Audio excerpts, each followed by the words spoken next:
Hello दोस्तों, नमस्कार। मैं डॉक्टर सुमन कुमार आपका अपने YouTube channel learner exam point पर हार्दिक स्वागत करता हूं। दोस्तों, आगामी सुपर टीटी परीक्षा को देखते हुए अब जो है सुपर टीटी के पाठ्यक्रमों पर हम चर्चा करना चाहते हैं दोस्त।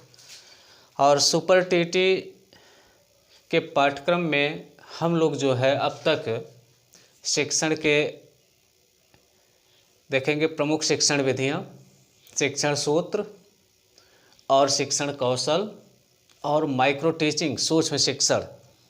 ठीक है दोस्त, यहाँ तक हम लोगों ने पढ़ चुका है और इसका सारे वीडियो भी हमने बनाया है दोस्त। आगे चलते हैं, उसमें से जो एक पार्ट छूटा है शिक्षण से संबंधित वो है दोस्त क्या, शिक्षण के सिद्धांत। तो आज इस पर हम चर्चा करना चाहते हैं, तो देर न करते हुए हम इस पर चलते हैं क्योंकि बहुत लंबा चलना है दोस्त। देखेंगे इसमें क्या कह रहा है कि शिक्षण के सिद्धांत, कितने सिद्धांत हैं दोस्त। तो टोटल जो है ये 22 सिद्धांत। कितने सिद्धांत हैं? 22 सिद्धांत हैं। अब देखेंगे शिक्षण के सिद्धांतों को कितने भागों में बांटा गया मुख्य रूप से।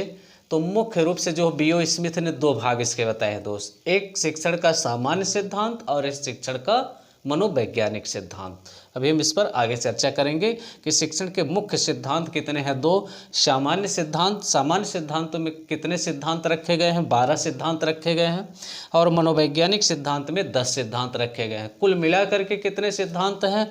तो 22 सिद्धांत है। किसने कहा है? बीओ स्मिथ ने कहा है दोस्त। चलते हैं, पहला सिद्धांत देखते हैं। यहाँ पर क्या कह रहा है क्रियाशीलता का सिद्धांत।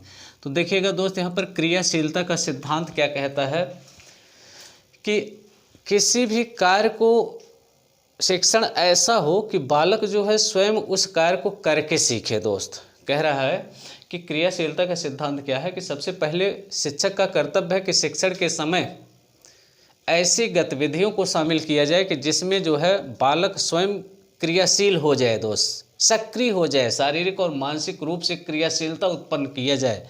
मतलब शिक्षण ऐसा हो कि जिसमें बालक स्वयं सक्रिय होकर के स्वयं क्रिया करके वह सीखे। क्यों? क्योंकि जब वह क्रिया करके सीखेगा दोस्त तो उसके ज्ञानेंद्रियां और कर्मेंद्रियां दोनों मिल करके जो है कार्य करेंगे और उससे सीखा हुआ ज्ञान क्या होगा दोस्त? अस्थायी स्मृति का विकास होगा। दूसरा देखिएगा अभिप्रेरणा का सिद्धांत। अभिप्रेरणा का सिद्धांत क्या कहता है कि हमें किसी भी बालक को सीखने के लिए सबसे पहले क्या करना चाहिए? अभिप्रेरित करना चाहिए। क्या करना चाहिए दोस्त? अभिप्रेरित। तो यहाँ पर हमने आपको बताया था क्या, अभिप्रेरणा। अभिप्रेरणा शब्द का जनक कौन है दोस्त? तो अभिप्रेरणा शब्द का जनक कौन है? Abraham Maslow. और अभिप्रेरणा के अर्थ को हमने बताया है कि अभिप्रेरणा को अंग्रेजी में मोटिवेशन कहते हैं, जो लैटिन भाषा के मोटम धाव से मिल करके बना है और जिसका अर्थ होता है मूव, मोटर और मोशन। अर्थात वह शक्ति जो हमें आंतरिक रूप से किसी कार्य को करने के लिए प्रेरित करे, उसी को क्या कहते हैं दोस्त? प्रेरणा कहते हैं। प्रेरणा के 4 घटक हैं दोस्त, आवश्यकता, चालक, उद्दीपक और प्रेरक।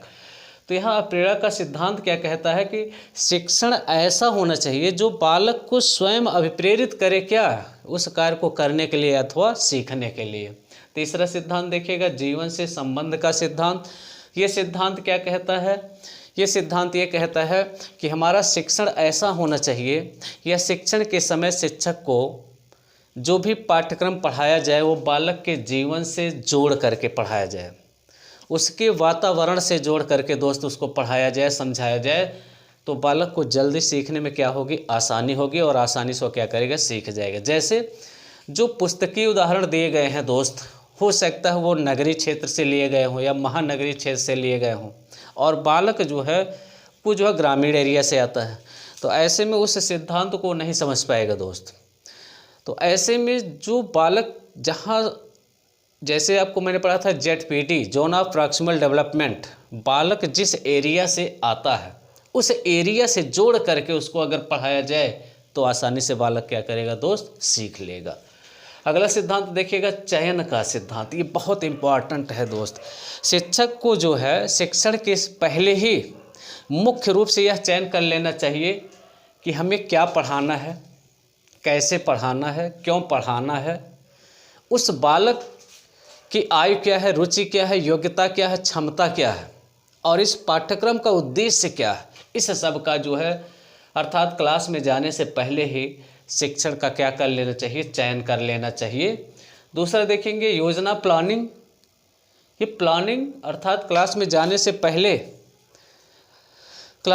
से पहले उस पाठ्यक्रम के बारे में जो है एक प्रकार से हम योजना बना लें कि हमें किस शिक्षण सूत्र का प्रयोग करना है, किस शिक्षण विधि का प्रयोग करना है, कौन से कौशल का प्रयोग करना है, कब हमें उदाहरण देना है, कब हमें पुनर्बलन कैसे प्रदान करना है, कब हमें शाब्दिक पुनर्बलन देना है, कब हमें अशाब्दिक पुनर्बलन देना है। इस सब को हम क्या करें दोस्त, कह रहा है कि योजना के तहत, योजना का सिद्धांत कहता है अगर हमने क्लास में जाने से पूर्व हमारी योजना हमने सफल तरीके से बना लिया तो हमारा शिक्षण भी सफल होगा कि हमें क्या पढ़ाना, कैसे पढ़ाना, कितने समय में पढ़ाना है और उसका उद्देश्य क्या होना चाहिए। तो ये सबको पहले ही हम जो एक प्रकार से ब्लूप्रिंट बनाते हैं दोस्त, वही चीज़ क्या हो जाता है, योजना। वैयक्तिक भिन्नता का सिद्धांत, ये सिद्धांत क्या कहता है कि क्लास में पाई जाती है व्यक्तिगत भिन्नता दोस्त, उसी में हमारा प्रतिभाशाली बालक होगा, उसी में मंद होगा, उसी में सामान्य होगा।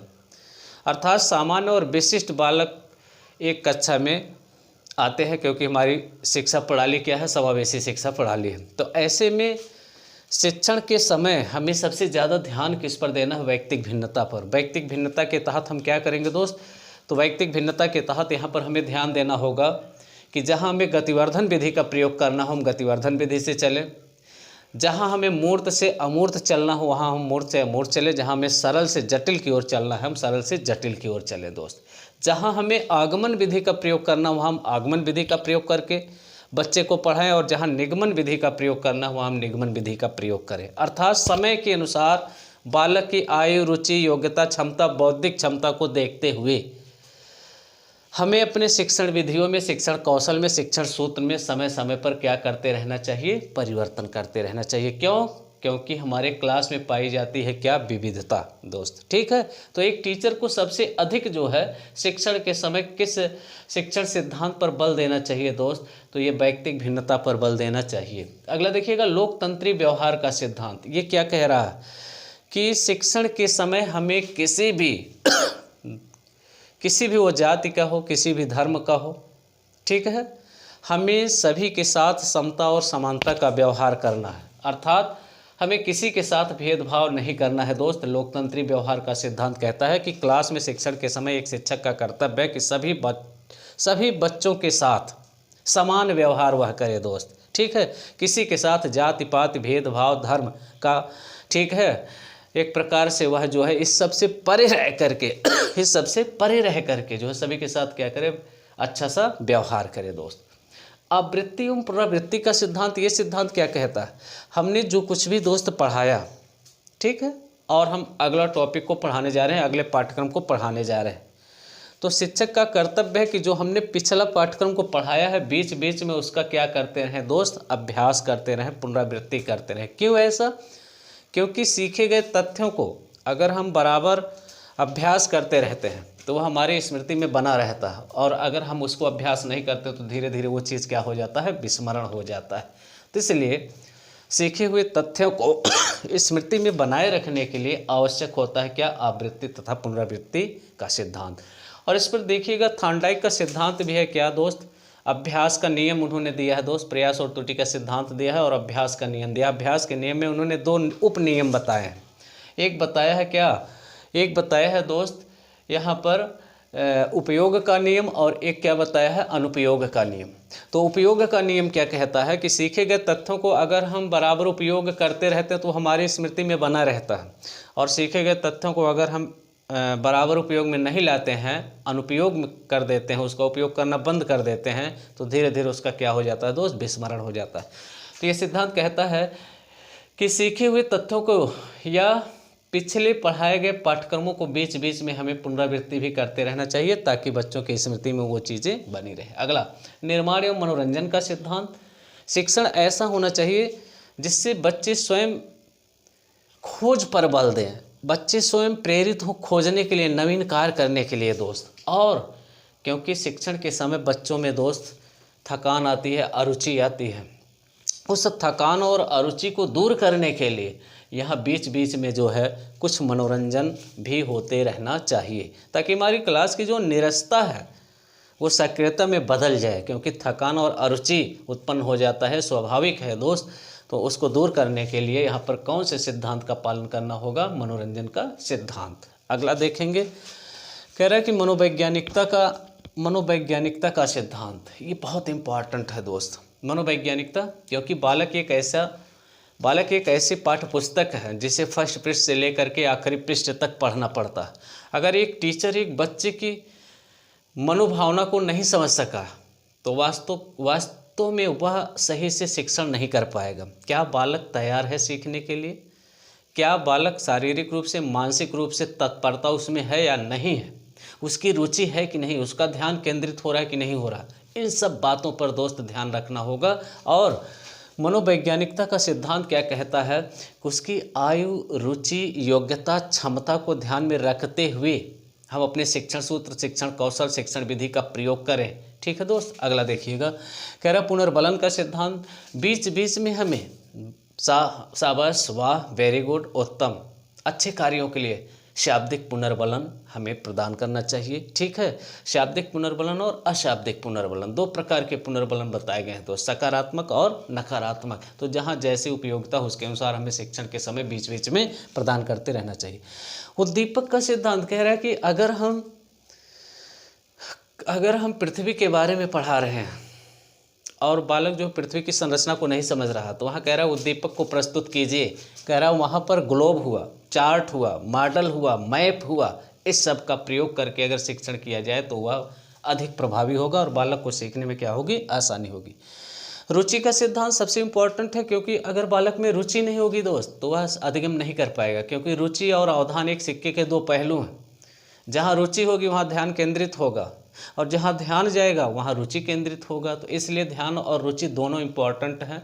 और ध्यान और रुचि उत्पन्न करना, ये जिम्मेदारी किसकी होती है दोस्त? एक शिक्षक की होती है, क्योंकि शिक्षक एक कलाकार होता है दोस्त। ठीक है, और शिक्षण क्या है? एक कला है। तो उस कला को कलाकार ही सही तरीके से जो है अपनी कला का प्रयोग करके जो है बच्चों में रुचि और ध्यान को केंद्रित करने का प्रयास करता है। अगला क्या कह रहा है? पूर्व अनुभव का सिद्धांत बहुत इंपॉर्टेंट है।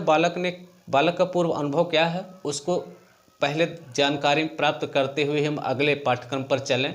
ठीक है, पूर्व अनुभव क्या है? जब तक पूर्व अनुभव हमको नहीं पता चलेगा तो फिर किस स्तर से हमको शिक्षण देना, इसकी जानकारी भी नहीं हो पाएगी। ज्ञानेंद्रियों के प्रशिक्षण का सिद्धांत, बच्चे के ज्ञानेंद्रियों को प्रशिक्षण देना चाहिए। आँख, नाक, कान, जिह्वा, त्वचा।